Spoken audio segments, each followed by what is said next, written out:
Bradesco. Entre nós, você vem primeiro.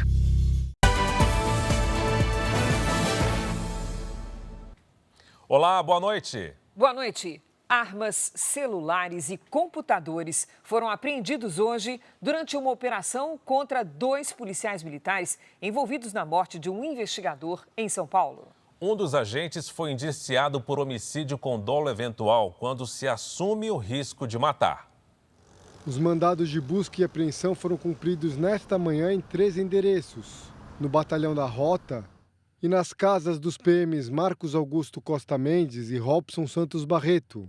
2 pistolas, celulares e computadores dos investigados foram recolhidos. Há 15 dias, os 2 militares faziam uma operação contra o tráfico de drogas na favela do Fogaréu, na zona sul de São Paulo, sem saber que policiais civis também atuavam na mesma comunidade para investigar um latrocínio. Uma câmera acoplada no uniforme do sargento da PM Marcos Augusto registrou o momento em que ele corre pelas vielas com uma arma na mão, até que vê um homem parado e atira sem fazer abordagem. Em seguida, a vítima grita e diz que também é policial. Polícia, porra! Ai, polícia! O homem baleado era o investigador da Polícia Civil, Rafael Moura Silva, de 38 anos. Ele foi socorrido, mas morreu 5 dias depois. Outro policial foi ferido de raspão. Irmão, calma! A Polícia Civil chegou a pedir a prisão temporária do sargento da Rota, Marcos Augusto Costa Mendes, que atirou contra os agentes. Mas a Justiça negou o pedido, alegando que o militar já está afastado do trabalho. O outro PM que participou da operação, junto com Marcos, também foi afastado das funções por 90 dias. Apesar de não ter atirado contra os policiais civis, Robson Barreto é investigado por uma morte na mesma região. O sargento Marcos Mendes foi indiciado por homicídio com dolo eventual, qualificado pela impossibilidade de defesa da vítima, e também por tentativa de homicídio por ter baleado o outro policial civil. O policial militar está extremamente abalado com tudo que aconteceu. A polícia militar já tomou todas as cautelas, já o afastou da rua, ou colocando em serviços administrativos, e ele deve permanecer nessa situação durante toda a instrução processual. Em nota, os advogados que representam os 2 militares afastados do trabalho afirmam que o policial civil que morreu estava sem identificação, sem colete à prova de balas, e apontou uma arma para o PM fardado. O advogado da família da vítima acredita que as investigações vão trazer justiça. Isso traz novos elementos para a investigação e traz um sentimento de justiça por parte da família do policial civil Rafael, uma vez que essa busca e apreensão deixa claro que a autoridade policial está seguindo o caminho dos fatos. Ministro Alexandre de Moraes proíbe acampamentos em frente ao Supremo Tribunal Federal. Morre ciclista atropelada por juiz aposentado no interior de São Paulo. Indústria perto de aeroporto pega fogo e pilotos precisam desviar de fumaça em Guarulhos. Nos Estados Unidos, manobra de emergência evita choque de 2 aviões no ar. Como o trabalho da perícia ajudou a solucionar o caso da execução do empresário Vinícius Gritzbach. No futebol, os gols do sábado e tudo sobre o jogo que você vê amanhã ao vivo, aqui na Record.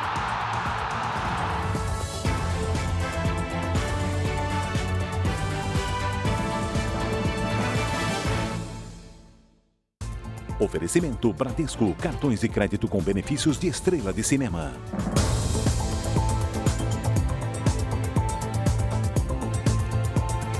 Mais de 95 mil mulheres foram vítimas do crime de perseguição no Brasil no ano passado, um aumento de 18% em relação a 2023. A coisa vai se agravando, não é, Fara? A pena para quem comete esse tipo de abuso, o chamado stalking, vai de 6 meses a 2 anos de prisão. Há mais de um ano, Fabiane passou a ser perseguida por um homem que conheceu pela internet. Os dois começaram a trocar mensagens, mas depois de algum tempo, ela desistiu da conversa e bloqueou o contato dele. Foi a partir daí que os problemas começaram. Eu troquei 5 vezes de chip, com CPFs diferentes, e ele sempre descobria. Tinha um monte de fotos minhas, né, falando que eu era garota de programa, que era só me chamar, que eu era do Maranhão, que de fato é minha origem. E aí eu comecei a ficar com muita ansiedade, medo. Essa perseguição, conhecida pela palavra stalking do inglês, foi criminalizada no Brasil em 2021 e pode ocorrer tanto no ambiente virtual quanto físico. A pena para os agressores varia de 6 meses a 2 anos de prisão, além de multa. Em média, 10 mulheres são vítimas desse tipo de crime por hora no Brasil. No ano passado, foram mais de 95 mil registros de stalking, um aumento de mais de 18% em relação a 2023. Os dados são do Anuário Brasileiro de Segurança Pública. Esse crime não é obrigatoriamente entre o homem e a mulher, ele pode ser entre vizinhança, mãe perseguindo filho, filho perseguindo mãe.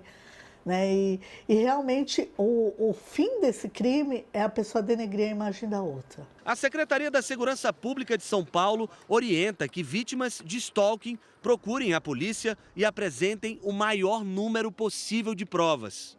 Mesmo sem conhecer o verdadeiro rosto do perseguidor, Fabiane já registrou o boletim de ocorrência. Agora, ela espera por justiça e voltar a ter paz. Tem que denunciar sim, não tem que ter medo, porque a gente tem que ir à frente para colocar essas pessoas no lugar devido ao lugar delas.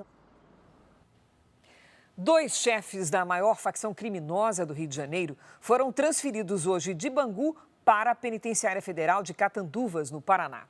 Juntos, os 2 somam condenações de quase 300 anos de prisão.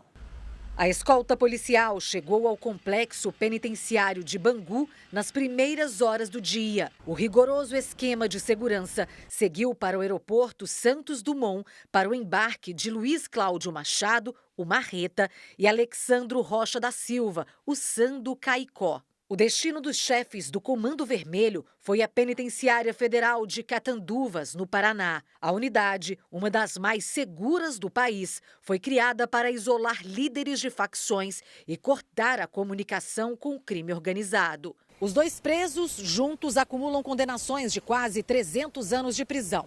Entre os crimes estão os de associação ao tráfico de drogas, sequestro, homicídio e ocultação de cadáver. Com a transferência, a custódia deles agora é de responsabilidade da Polícia Penal Federal. Marreta já foi considerado um dos criminosos mais procurados do país. Em 2013, ele e outros 26 detentos fugiram por um túnel no esgoto do complexo de Bangu.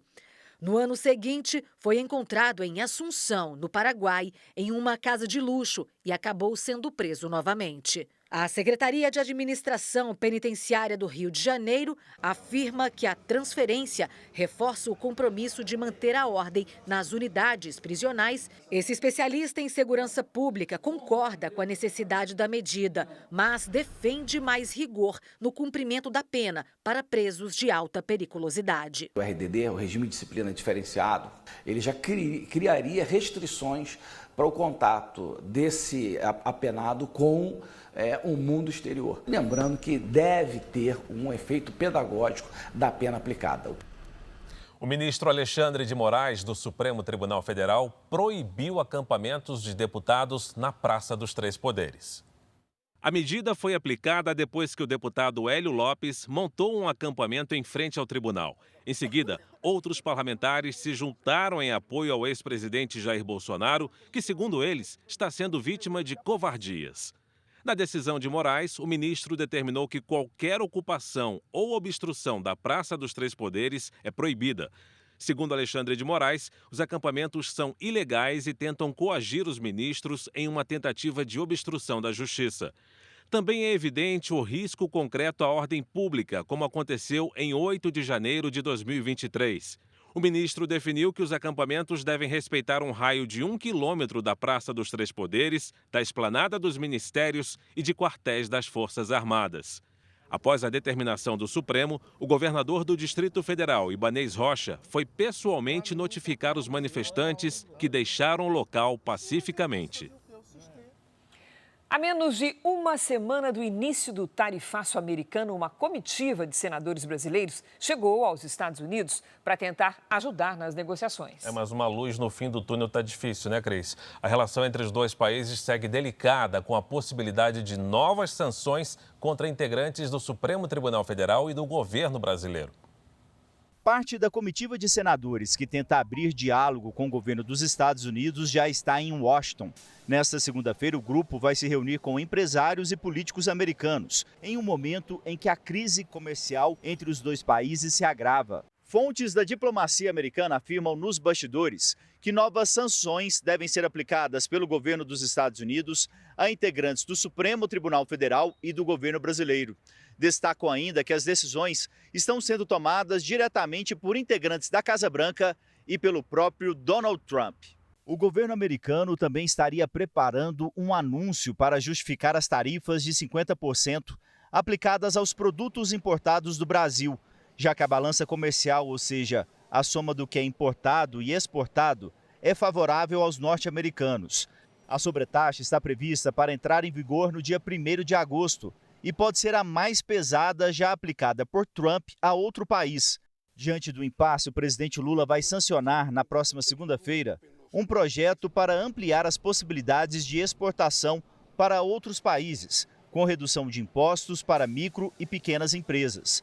As exportações de macadâmia, um tipo de noz, já foram drasticamente reduzidas. Em 2 córregos interior de São Paulo, produtores tentam buscar novos destinos para a produção. Os contratos que são nossos, nós vamos cumprir e vamos entregar. O prejuízo ele é calculado e esperamos compensar isso aí com os novos mercados. Com essa taxação, nós já estamos tendo cancelamento de pedidos e direcionando o produto para outras regiões consumidoras, principalmente Europa, Ásia. E o anúncio dessa taxação dos produtos brasileiros em 50%, que começa na semana que vem, já causa impactos no setor madeireiro do Paraná. Empresas da região central do estado já anunciaram férias coletivas, isso para tentar amenizar o prejuízo. O setor estima queda de mais de 70%. Essa fábrica de Jaguariaíva produz molduras de madeira e colocou mais da metade dos funcionários de férias. O segmento como um todo está apelando a essa primeira providência de uma férias alternativas para ganhar um pouco de tempo e buscar uma solução de forma mais definitiva. O setor madeireiro é um dos mais importantes da economia paranaense, mas antes mesmo da nova tarifa de 50% sobre os produtos brasileiros entrar em vigor, os efeitos já são sentidos. Contratos foram cancelados e encomendas suspensas. Os empresários correm contra o tempo para tentar reduzir os prejuízos. Em outra empresa, em Guarapuava, mais de 600 funcionários estão com as atividades suspensas e o número pode aumentar. Um estudo da Confederação da Agricultura e Pecuária projetou uma queda de 77% no setor com tarifaço. Uma tarifação de 50% tem a chance de inviabilizar o negócio de exportação para os Estados Unidos e, em alguns casos, inviabilizar o negócio da empresa no Paraná. O impacto não se restringe ao setor madeireiro. A Associação Brasileira das Indústrias de Pescados pediu ao governo federal a liberação de 900 milhões de reais em crédito emergencial. No ano passado, o Brasil exportou mais de 10 mil toneladas de tilápia aos Estados Unidos. 70% saíram do oeste do Paraná. Nesse momento, a pressão é em cima do governo brasileiro para sentar na mesa com o governo Trump para estabelecer uma alíquota, uma tarifa que seja viável para todo mundo. Você viu aí a situação no Paraná, né? Agora, só no Rio de Janeiro, a tarifa de 50% imposta pelos Estados Unidos aos produtos brasileiros pode gerar um prejuízo de 830 milhões de reais, segundo a Federação das Indústrias do Estado. Mais da metade dos municípios deve sentir o impacto na economia. O Rio de Janeiro é o segundo estado brasileiro que mais exporta para os Estados Unidos, atrás apenas de São Paulo.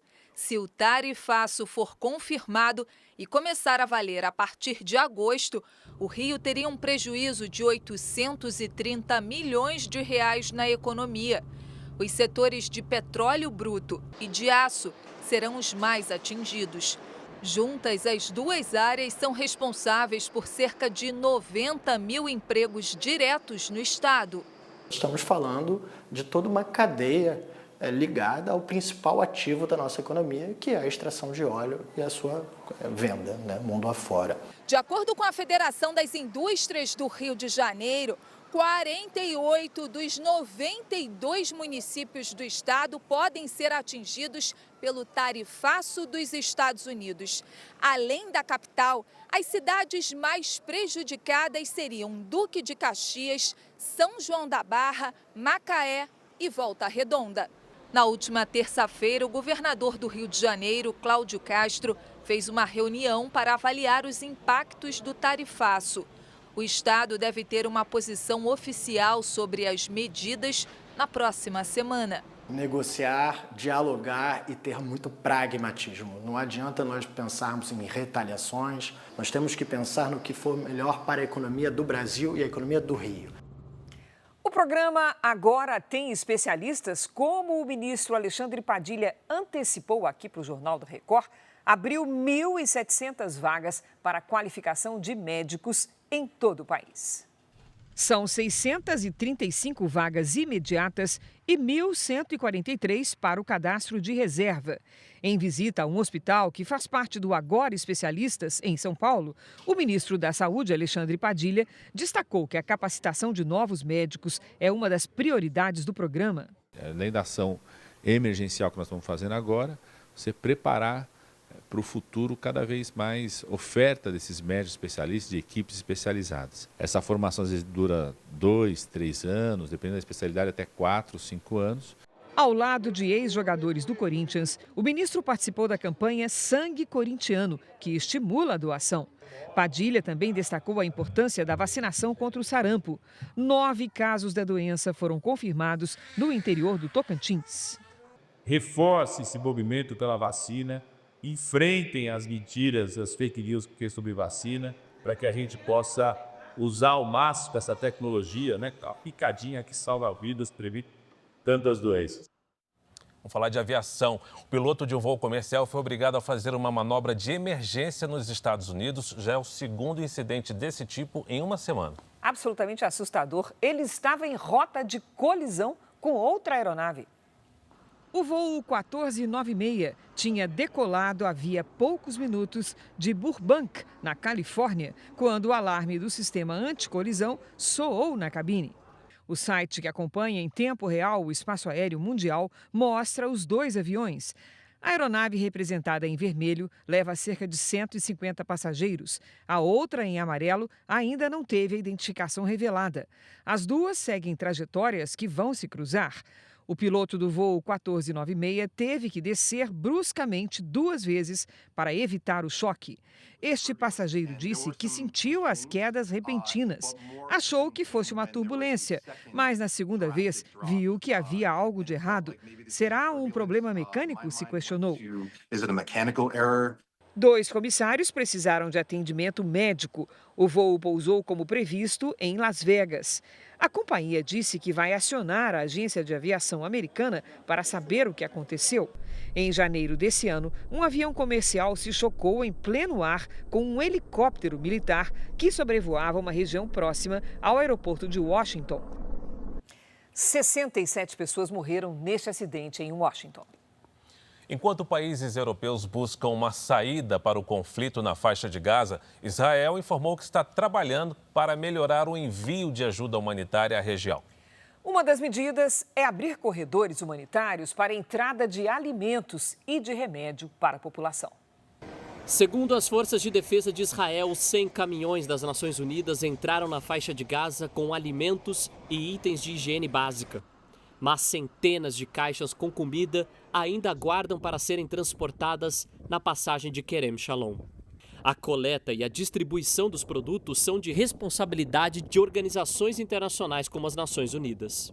O governo britânico anunciou que vai participar do programa de lançamento de ajuda humanitária por aviões. Israel autorizou a retomada dos voos que também devem ser realizados pela Jordânia e pelos Emirados Árabes Unidos. Depois de anunciar que a França vai reconhecer o Estado palestino em setembro, Emmanuel Macron pressionou outros países europeus para acompanharem a medida. Mas os líderes do Reino Unido, da Itália e da Alemanha se recusaram a seguir o caminho do governo francês. O premier britânico Keir Starmer disse hoje que trabalha para encontrar um caminho para a paz na região. Starmer conversou com o chanceler da Alemanha, Friedrich Merz, e o presidente da França, Emmanuel Macron. Os governos querem propor um plano para estabelecer uma solução de longo prazo e manter a segurança na região. No campo de batalha, isso parece distante. Hoje, o exército israelense atingiu 100 alvos do Hamas, entre instalações militares, túneis e lançadores de mísseis. O grupo terrorista lançou um foguete em direção a Israel, que caiu em uma área aberta sem deixar feridos. Ainda no noticiário internacional, Rússia e Ucrânia intensificaram os bombardeios. Pelo menos 4 pessoas morreram. Essas imagens mostram o momento em que um drone russo atinge um prédio na cidade ucraniana de Sumy. Não houve feridos.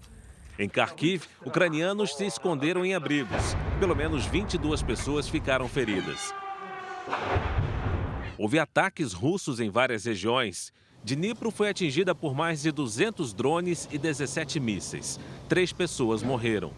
Na Rússia, uma pessoa morreu em ataques aéreos da Ucrânia. Hoje começaram a circular na Rússia ambulâncias reforçadas por gaiolas. O objetivo é evitar os destroços de ataques aéreos. 18 pessoas morreram num acidente de ônibus no Peru. O ônibus de 2 andares saiu da capital Lima e tombou num barranco no distrito de Palca, nos Andes peruanos, a 250 quilômetros de onde iniciou a viagem. O veículo transportava 66 passageiros. 15 morreram na hora. 3 chegaram a ser resgatados, mas não resistiram. 24 pessoas ficaram feridas. As causas do acidente ainda são apuradas. Aqui no Brasil, as temperaturas em queda e a economia do sul do país se aquece. Além do turismo, a procura por roupas de inverno cresceu e deve movimentar cerca de R$1 bilhão em vendas. A linha de produção não para nesta fábrica de roupas de couro em Gramado, na Serra Gaúcha. Temos esperança de ter excelentes visitantes, turistas, e que vão acabar conhecendo a cidade, movimentar o turismo e, claro, o fluxo do comércio. Segundo a Federação das Câmaras de Comércio e de Serviços do Rio Grande do Sul, as baixas temperaturas dos últimos dias impulsionaram as vendas de artigos de inverno. Nessa estação, os empregos temporários eles têm mais ligação ou com a comercialização do vestuário, né, conforme nós dissemos, as roupas de inverno, ou com aquilo que é, né, o comércio mais popular. Só em julho, Gramado deve receber cerca de 800 mil turistas. E para aquecer tanta gente, as malharias trabalham a todo vapor. Blusões, casacos, mantas, toucas. Itens indispensáveis em temperaturas próximas de 0 grau. Fazia tempo que a gente não tinha, né, esse movimento, esse frio, essa procura pelo produto de tricô. A expectativa é que as vendas de roupas de frio durante este inverno superem R$1 bilhão aqui no Rio Grande do Sul.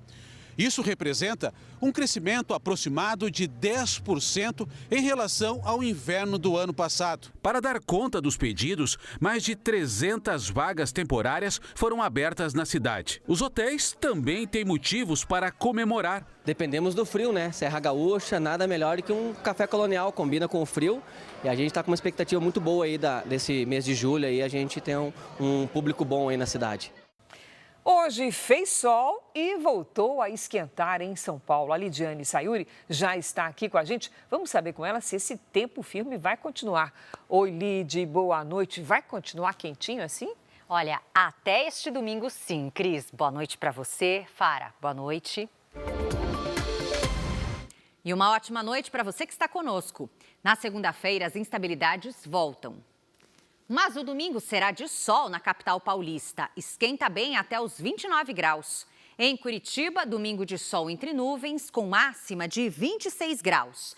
À noite, previsão de pancadas de chuva. Em Boa Vista, tempo instável, com chuva forte e até 29. Hoje, a chuva mais forte ficou concentrada na costa do Rio de Janeiro e do Espírito Santo, no litoral da Bahia e entre Amazonas, Amapá e Roraima. As imagens de satélite mostram chuva neste momento em todas as áreas cobertas por essas manchas coloridas. Amanhã, a formação de um novo ciclone extratropical próximo à costa do Rio Grande do Sul e de Santa Catarina reforça as instabilidades. Há risco de chuva forte, rajadas de vento, raios e até mesmo granizo. No litoral do Nordeste e em parte da região norte, a alta taxa de umidade forma nuvens carregadas. À tarde, faz até 20 graus em Florianópolis. Em Vitória, 28.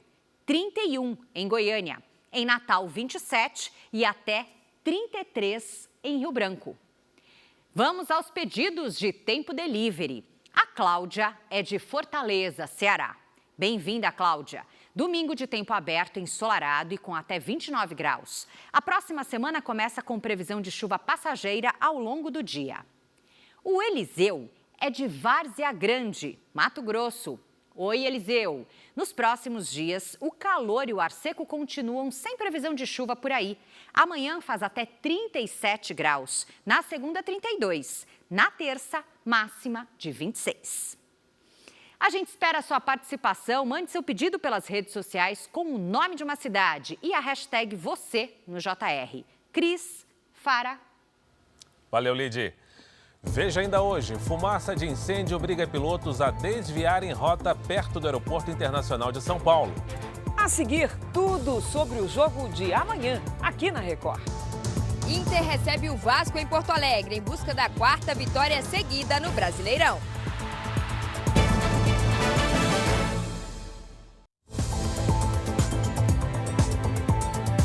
Amanhã tem Campeonato Brasileiro ao vivo aqui na Record, no R7 e no Play Plus. O Internacional recebe o Vasco em Porto Alegre.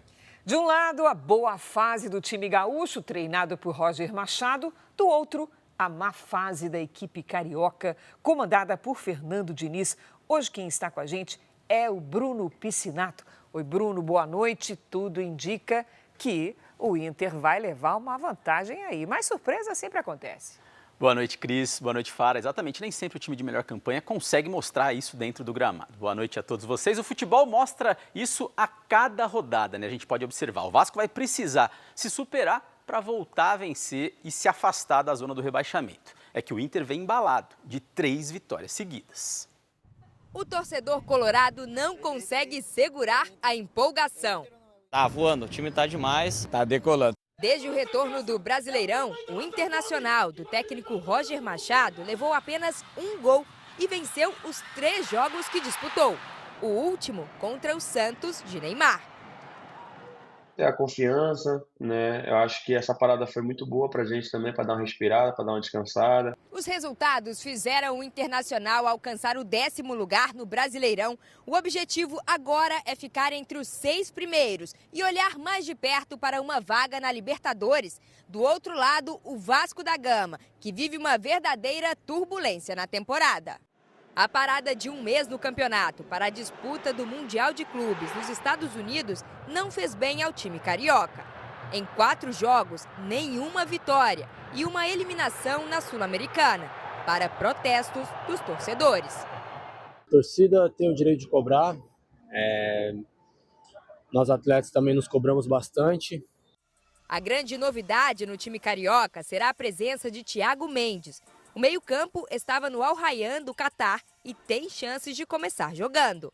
O momento é muito mais favorável para o Inter. O Inter conseguiu uma retomada no Campeonato Brasileiro, tem um time melhor. O Vasco vive um problema seríssimo fora de campo e não consegue escapar desses problemas com o seu time dentro de campo. Inter e Vasco se enfrentam amanhã em Porto Alegre. O jogo terá transmissão ao vivo da Record, R7 e Play Plus a partir das 6 da tarde. Imperdível. E a 17ª rodada do Brasileirão começou hoje com 4 jogos. No interior paulista, a sensação Mirassol está empatando com o Vitória por 1-1. Agora você vê imagens do Engenhão, onde o Botafogo e o Corinthians estão empatando em 1-1. No Castelão, Daverson abriu o placar de cabeça para o Fortaleza contra o Red Bull Bragantino. O jogo está 3-1 para o time da casa. Em Recife, o último colocado Sport enfrenta o Santos e vai vencendo por 2-1. A gente vê o primeiro gol do Derek aí com uma besteira do goleiro Brazão. E nesse momento, então, está vencendo o Sport. O Palmeiras joga daqui a pouco com o Grêmio aqui em São Paulo. E o jogo do Flamengo será o último da rodada. Amanhã, o rubro-negro encara o Atlético Mineiro. Hoje, o clube apresentou mais um reforço. O lateral direito, Emerson Royal. O jogador de 26 anos desembarcou no Rio de Janeiro vindo da Itália, onde defendia o Milan. Emerson Royal estava no futebol europeu desde 2019 e custará cerca de 58 milhões de reais ao Flamengo. Ele assinou um contrato de 3 anos e será apresentado para a torcida antes do jogo contra o Galo, amanhã no Maracanã. Eu fico por aqui, lembrando que amanhã tem Internacional e Vasco ao vivo às 6 da tarde aqui na tela da Record, do R7 e no Play Plus. Cris, Fara. Não vai dar para perder, Bruno. Perdi. Veja a seguir, trabalho de peritos foi fundamental para descobrir quem matou o empresário Vinícius Gritzbach. E ainda hoje, regras contra a pesca predatória ajudam na reprodução de peixes no rio Araguaia.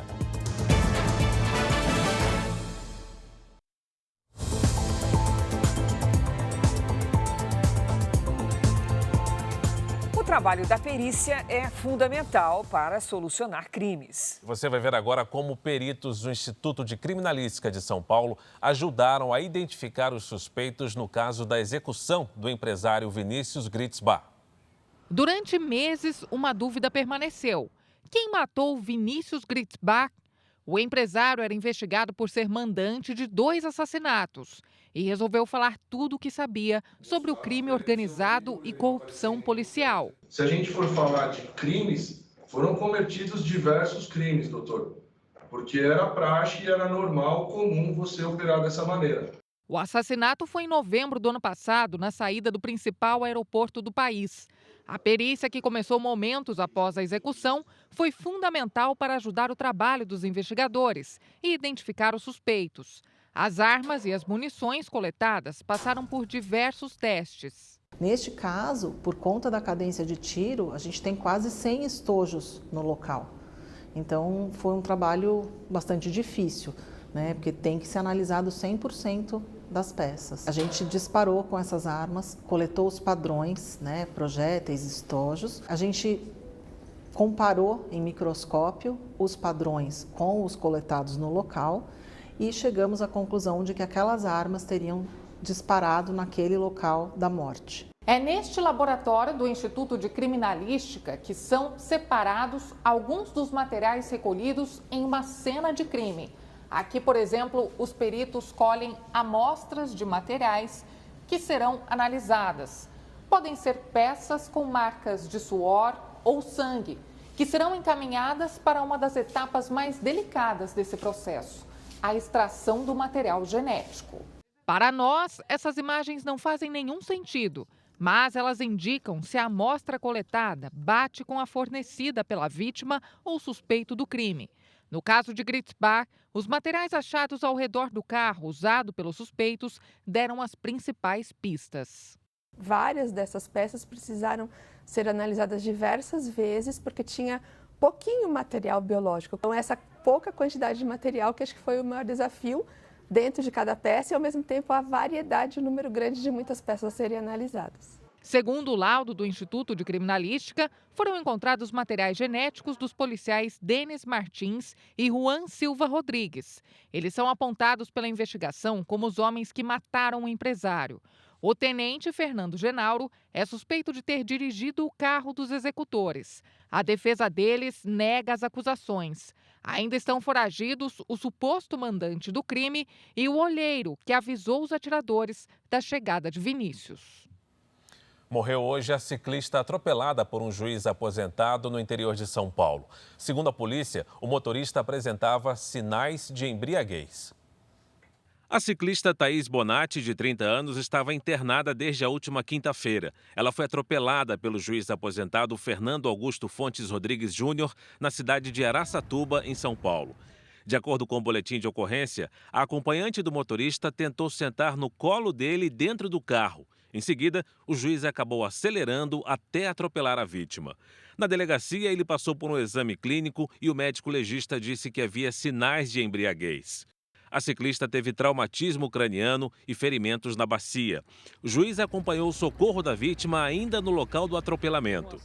Em nota, a defesa dele disse que, desde as primeiras horas após o acidente, Fernando colocou-se à disposição das autoridades e que a família do juiz lamenta com profundo pesar a tragédia ocorrida. O motorista foi preso e liberado após pagar fiança e vai responder por homicídio culposo quando não há intenção de matar. Sabe aquele pessoal que arruma confusão no prédio onde mora? Pois é, um projeto de lei que tramita no Senado prevê a expulsão do morador que apresentar comportamento antissocial em condomínios. Em Salvador, o porteiro de um prédio foi agredido por um morador depois de um suposto mal-entendido. Imagens mostram o momento em que ele se aproxima e ameaça a vítima. Um outro funcionário tenta afastar o homem, mas ele começa a bater no porteiro. A mulher do agressor também tentou acabar com a briga. O morador foi identificado como Eric Martins, ex-policial militar. Segundo testemunhas, a violência foi motivada por um mal-entendido. O agressor teria achado que o porteiro xingou a esposa dele. O funcionário disse que apenas cumprimentou a mulher. O porteiro, de 52 anos, que trabalhava há 6 anos no prédio, pediu demissão. A situação é que agora eu estou com medo. Um projeto de lei que tramita no Senado Federal prevê a expulsão por meio de ação judicial do condômino que apresentar comportamento antissocial. Hoje as pessoas, infelizmente, abusam demais em todos os sentidos dentro de um condomínio e são pouco punidos. Agora, se essa lei vier ser aprovada, nós vamos corrigir um problema sistemático no Brasil. O funcionário agredido passou por exame e prestou queixa na delegacia. A polícia vai chamar os envolvidos para esclarecer a ocorrência. A defesa do agressor não foi localizada. Agora veja essa situação. Dezenas de empresas questionam cobranças consideradas indevidas feitas pelo Conselho de Engenharia e Agronomia do Estado de São Paulo. O CREA estaria multando profissionais que não atuam nos setores fiscalizados pelo Conselho. Esse estúdio de design de interiores foi surpreendido por uma multa pelo não pagamento da anuidade do Conselho Regional de Engenharia e Agronomia. O problema é que a empresa não está vinculada a esse conselho. Nós fazemos arquitetura e somos vinculados ao Conselho de Arquitetura e Urbanismo, o CAU. O caso foi parar na Justiça, que determinou a suspensão da cobrança. O juiz esclarece que, tendo como sua atividade principal design de interiores, não precisaria ter qualquer outro registro em outro conselho de classe, como no caso do CREA. O CREA é o órgão responsável por fiscalizar o exercício profissional de engenheiros, agrônomos e as empresas que prestam serviço nessas áreas. O pagamento de uma taxa anual é obrigatório. Só que nos últimos meses, profissionais e empresas de diferentes setores, sem relação com o CREA, relatam estar recebendo supostas cobranças indevidas do Conselho. O Centro das Indústrias de São Paulo entrou com mandado de segurança contra o CREA. A entidade diz que as empresas associadas não atuam na execução de obras ou na prestação de serviços relacionados ao CREA. Este professor de Direito Tributário explica que o registro de uma empresa é feito de acordo com a atividade principal. A empresa, muitas vezes, ela tem várias atividades. Mas ela sabe qual que é a preponderante, da onde vem a maioria das suas receitas. Se tem algum conselho que fiscaliza essa atividade, ela deve registrar esse conselho. O Conselho Regional de Engenharia e Agronomia de São Paulo disse que tem investido em fiscalização inteligente, baseada no cruzamento de dados, inteligência artificial e monitoramento dos setores, e que o enquadramento de uma empresa depende da análise das atividades técnicas efetivamente exercidas. A empresa que se sentir lesada tem direito a se socorrer ao Poder Judiciário e pedir a baixa do protesto, o cancelamento do protesto e o cancelamento da dívida. Um grande incêndio atingiu uma indústria de produtos químicos e plásticos na região metropolitana de São Paulo, tudo isso pertinho do aeroporto de Guarulhos. Essas imagens mostram o movimento de aviões na pista do Aeroporto Internacional de Guarulhos quando o incêndio começa. Pilotos precisaram desviar da fumaça que mudou a paisagem. Mas as operações de voos e decolagens não foram afetadas. O incêndio, que foi controlado no fim da tarde, teve início num local de armazenamento de materiais e se alastrou rapidamente. Segundo o Corpo de Bombeiros, não havia funcionários no galpão. Até o momento, não há registro de vítimas. E um avião de pequeno porte fez um pouso de emergência hoje no interior de São Paulo.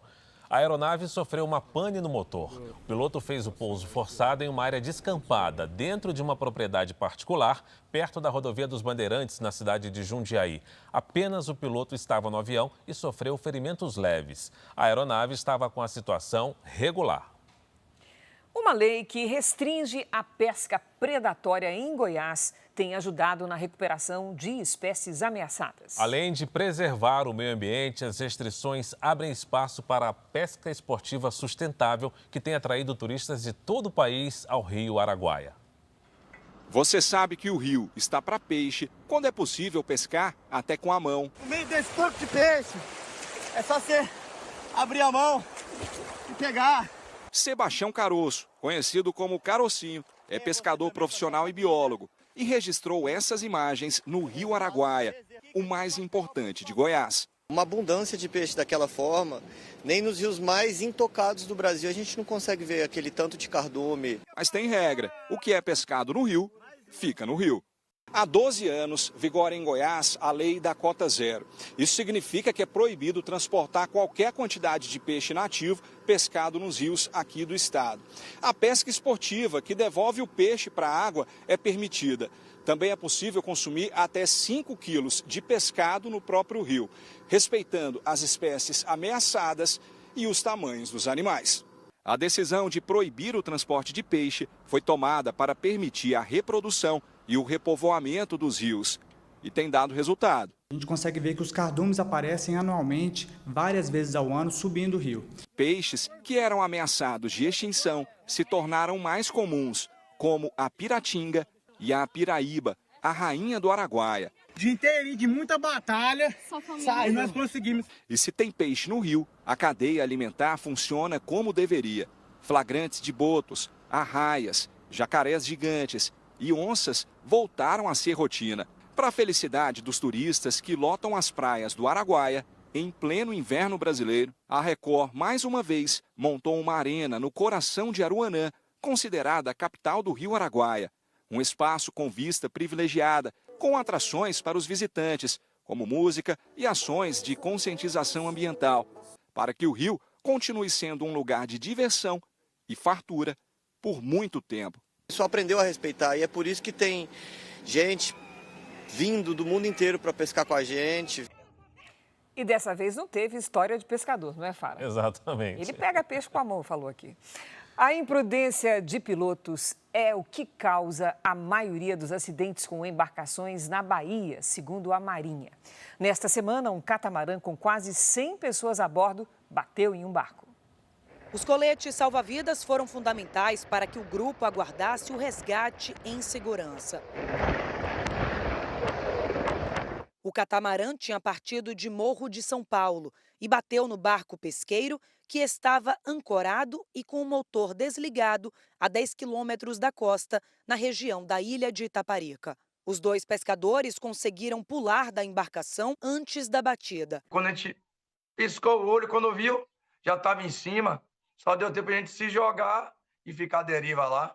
De acordo com a Marinha, as embarcações envolvidas no acidente estavam com a documentação regular e tinham passado por fiscalização neste mês.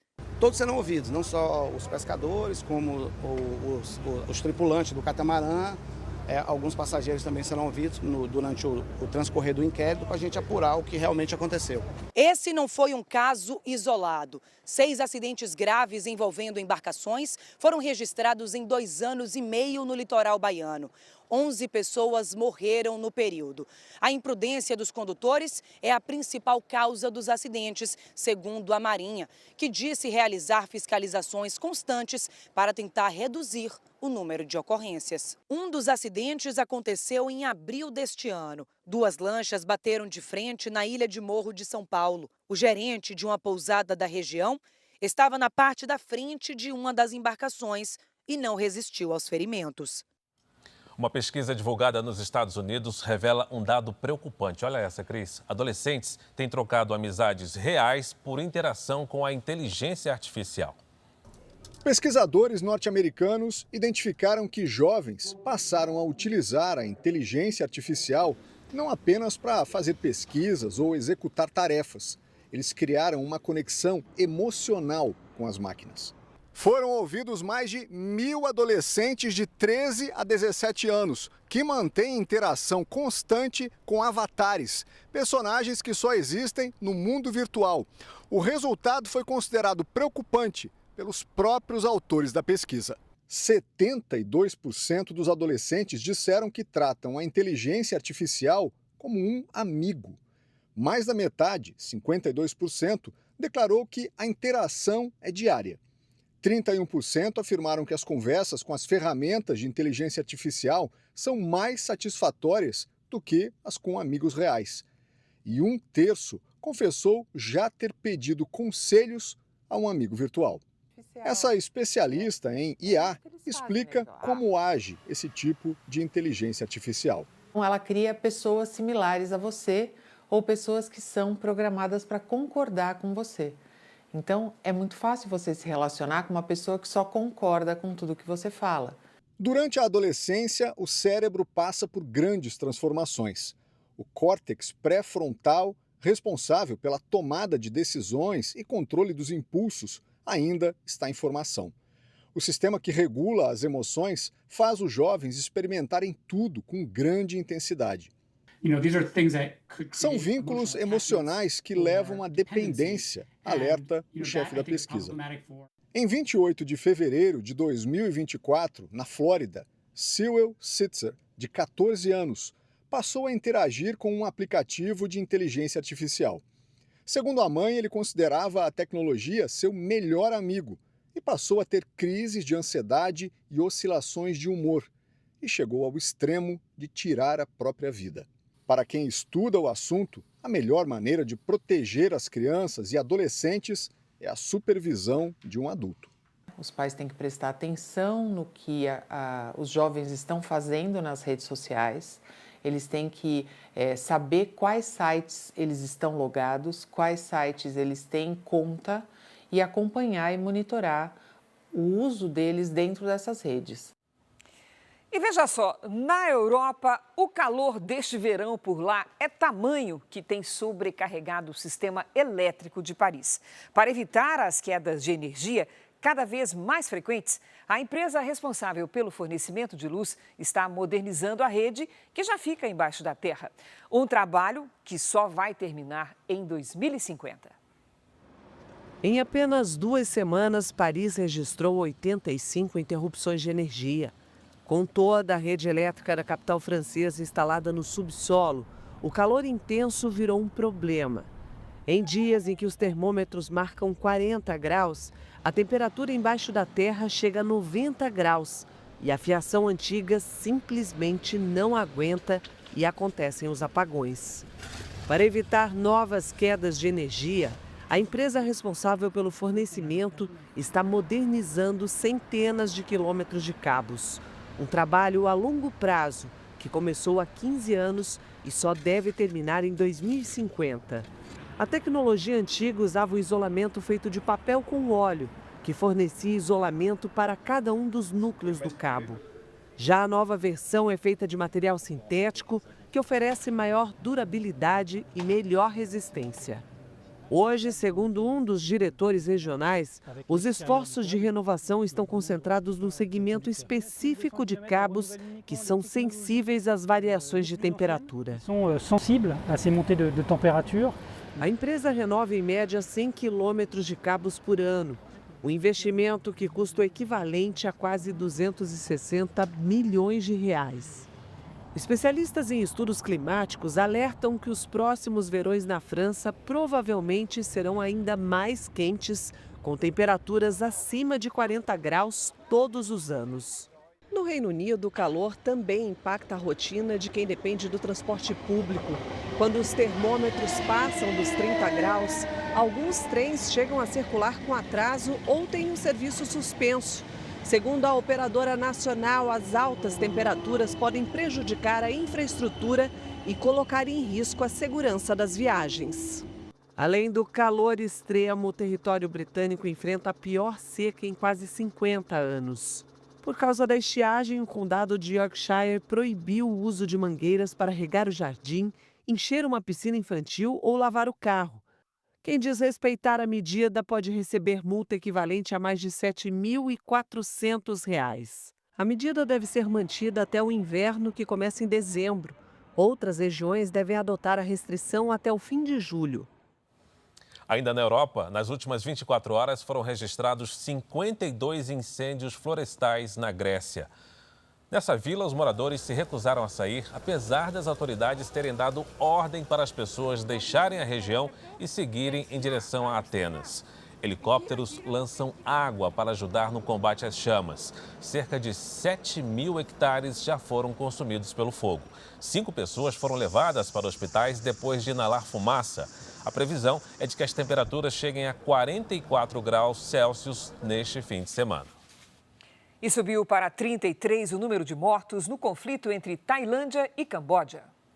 Houve novos confrontos na província costeira de Trat.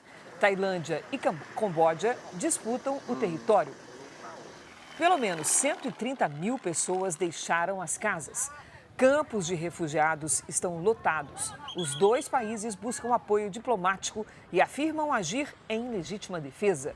Donald Trump disse que está tentando um acordo de paz. O Itamaraty orienta brasileiros a evitarem a região.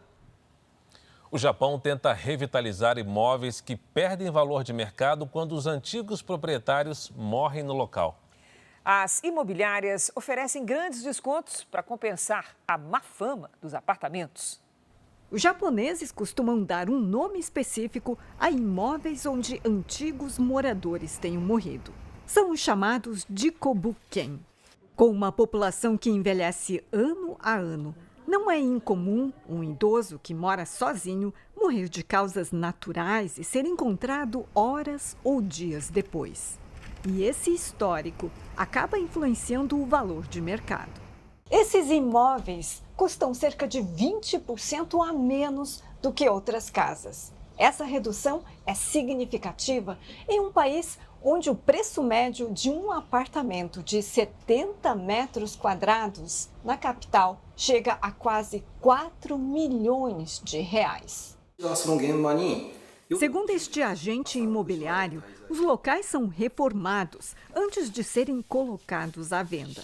Existem até empresas que monitoram o ambiente para garantir que o imóvel esteja totalmente limpo e pronto para novos moradores. O Japão enfrenta um aumento constante da população idosa. No último ano, foram registrados quase 22 mil casos de pessoas que morreram sozinhas em casa e só foram encontradas depois de uma semana ou mais. Seja por necessidade ou por oportunidade, esse tipo de imóvel deve se tornar cada vez mais comum no país. Veja agora os destaques do Domingo Espetacular. Exclusivo. Regina Episcopo, conhecida como Beca. No Domingo Espetacular, uma investigação internacional exclusiva. Como é que é ser acusada de traficar mulheres e de manter uma rede de prostituição aqui em Portugal? Quem é a brasileira presa em Portugal, apontada como líder de uma quadrilha, acusada de aliciar e traficar mulheres? O que de fato acontecia aí dentro? Essa é a nossa investigação. As investigações apontam que a senhora tem também uma face oculta. A senhora tem consciência disso? São acusações muito graves. Um encontro em um lugar enigmático e depois uma entrevista reveladora. Nós tínhamos a massagem tântrica, uma massagem milenar. Por que 10 mulheres afirmam que a senhora as aliciou? O Domingo Espetacular mostra a cidade no sertão nordestino, que foi inteiramente abandonada por causa do medo. Parece um filme pós-apocalíptico. O único movimento que a gente vê é o dos carros da Polícia Militar que ficam circulando pela cidade. Ruas, escolas e casas vazias, o que levou os moradores a fugir, deixando tudo para trás. As pessoas estão assombradas, estão com medo, né? Uma jornada espetacular pelo lugar mais árido do mundo. Aqui é um vale muito famoso. É uma profusão de cores e formações geológicas surreais. O Grito del Tacho, ele é o terceiro maior do mundo e o mais alto do mundo. O cenário é épico. O vapor faz essa água subir e a água desce. E as belezas das rochas coloridas no Vale do Arco-Íris. É no Domingo Espetacular, depois do Brasileirão. O Jornal da Record fala agora de saúde, porque a cada minuto uma pessoa dá entrada num pronto-socorro do país por causa de problemas no coração. Segundo pesquisadores de Minas Gerais, o acompanhamento por telemedicina reduziu pela metade as internações por insuficiência cardíaca. O diagnóstico aos 36 anos assustou o Renato. Ele passou a ser monitorado por médicos e enfermeiros da Universidade Federal de Minas Gerais. Semanalmente, enviava os dados da pressão arterial e do peso para a equipe. Ligava para você de 3 vezes na semana, ligava para você para saber como que estava. E uma vez na semana fazia uma chamada de vídeo. Os pesquisadores da UFMG acompanharam durante 6 meses 127 pessoas com insuficiência cardíaca. O estudo mostrou que o acompanhamento dos profissionais da saúde com chamadas de vídeo e telefonemas ajudou a reduzir em 50% o número de internações de pacientes. A equipe conseguia identificar, por distância, por telemedicina, se ele estava tendo sinais e sintomas de descompensação cardíaca. Além de reduzir essas reinternações por insuficiência cardíaca, auxiliou também no autocuidado, na educação e saúde para esses pacientes também. A insuficiência cardíaca ocorre quando o coração deixa de bombear uma quantidade suficiente de sangue para o corpo. É uma doença grave que afeta 2 milhões de pessoas no Brasil. Uma das complicações enfrentadas é a frequência de internações. A cada minuto, uma pessoa com problemas cardíacos dá entrada em algum pronto-socorro do país. Um gasto, na verdade, na terapia intensiva por causa de descompensação cardíaca, ele é muito alto. Se eu diminuo em relação a essa reinternação para esse paciente, eu diminuo gastos no Sistema Único de Saúde. 4 anos depois do diagnóstico, Renato precisou de um transplante de coração. Agora, leva uma vida praticamente normal. Minha vida hoje está ótima, graças a Deus. Não sentindo falta de ar e não ter aquele cansaço, é bom para mim. E olha que dado preocupante, 1 em cada 3 mulheres diagnosticadas com câncer de mama no Brasil tem menos de 50 anos. Por conta disso, especialistas defendem que o SUS ofereça mamografia para pacientes mais jovens. Aos 45 anos, a médica que sempre cuidou de mulheres se surpreendeu com o próprio diagnóstico.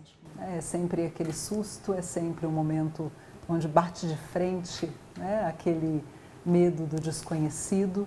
Tão difícil quanto eu acredito que seja para todas as minhas pacientes. A gente não espera. Mais de 108 mil mulheres com menos de 50 anos foram diagnosticadas com câncer de mama no Brasil entre 2018 e 2023, o que representa cerca de 1/3 de todos os casos registrados nesse período. Hoje, o SUS oferece o exame preventivo de mamografia apenas para mulheres entre 50 e 69 anos, mas especialistas defendem que o rastreamento deve ser ampliado para incluir também quem está fora dessa faixa etária. Todas as mulheres da população devem fazer uma mamografia a cada ano a partir dos 40 anos de idade, porque existem estudos clínicos que mostram que o rastreamento mamográfico anual reduz a mortalidade pelo câncer de mama nessas mulheres. Essa médica do Hospital Moriá explica que quanto mais cedo a doença for diagnosticada, mais eficiente vai ser o tratamento. Se a gente diagnostica a doença nos seus estágios mais iniciais, ou seja, quando o câncer ainda é bem pequeno, a gente consegue fazer tratamentos menores, às vezes até sem o uso de quimioterapia, com a mesma proposta curativa de um tratamento grande. Foi por causa do diagnóstico precoce que Fabiana conseguiu vencer a doença. Apesar de ter perdido a minha mama, eu ganhei a minha vida. Faço um convite para todas as mulheres a partir dos 40 anos que gostem de viver, que queiram estar junto dos seus, que façam sua mamografia uma vez por ano. Apesar do rastreamento preventivo ser oferecido para mulheres acima de 50 anos, o Ministério da Saúde informou ao Jornal da Record que a mamografia pode ser feita pelo SUS em qualquer idade quando houver indicação clínica, como nódulos, dor ou histórico familiar. Pesquisadores gaúchos descobriram 4 novas espécies de cogumelos, sabe onde? No continente gelado, a Antártida. E esse estudo pode ajudar a entender as mudanças no clima que também afetam aqui o Brasil, como as intensas ondas de frio e de calor. Os cogumelos encontrados em um dos ambientes mais remotos da Terra foram identificados depois de 2 anos de estudos e de uma expedição em 2023. O material foi coletado em musgos que ocupam uma área de apenas 1% do solo da Antártida e onde não há formação de gelo. A Antártica desempenha um papel fundamental na regulação do clima global, influenciando no nível dos oceanos, nas correntes marítimas, nos ventos e até mesmo no regime de chuvas. A descoberta representa uma contribuição inédita para a ciência. São cogumelos que resistem a condições extremas e são essenciais para manter o equilíbrio ecológico. Os novos estudos podem ajudar a compreender os impactos das mudanças climáticas, inclusive aqui no Brasil. A descrição das espécies já foi publicada em um artigo científico, considerado o primeiro passo para que a descoberta sirva de referência para outros pesquisadores e possa contribuir para o desenvolvimento de produtos em diferentes áreas. Muitas espécies de fungos são usadas na indústria farmacêutica, na indústria alimentícia, então a gente descrever essas espécies é o primeiro passo para que futuramente elas possam ser analisadas num contexto industrial. JR fica por aqui, mas você pode assistir a edição de hoje completa ou ouvir a nossa versão em podcast no Play Plus e em todas as nossas plataformas digitais. E não se esqueça, a programação da Record está ao vivo e de graça no Play Plus. Fique agora com a Patrulha do Consumidor no Cidade Alerta, edição de sábado. E na sequência tem Super Tela com o filme Nefários. Não perca!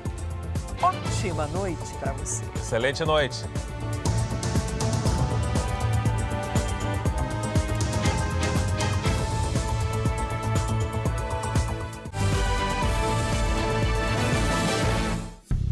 Bradesco. Entre nós, você vem primeiro.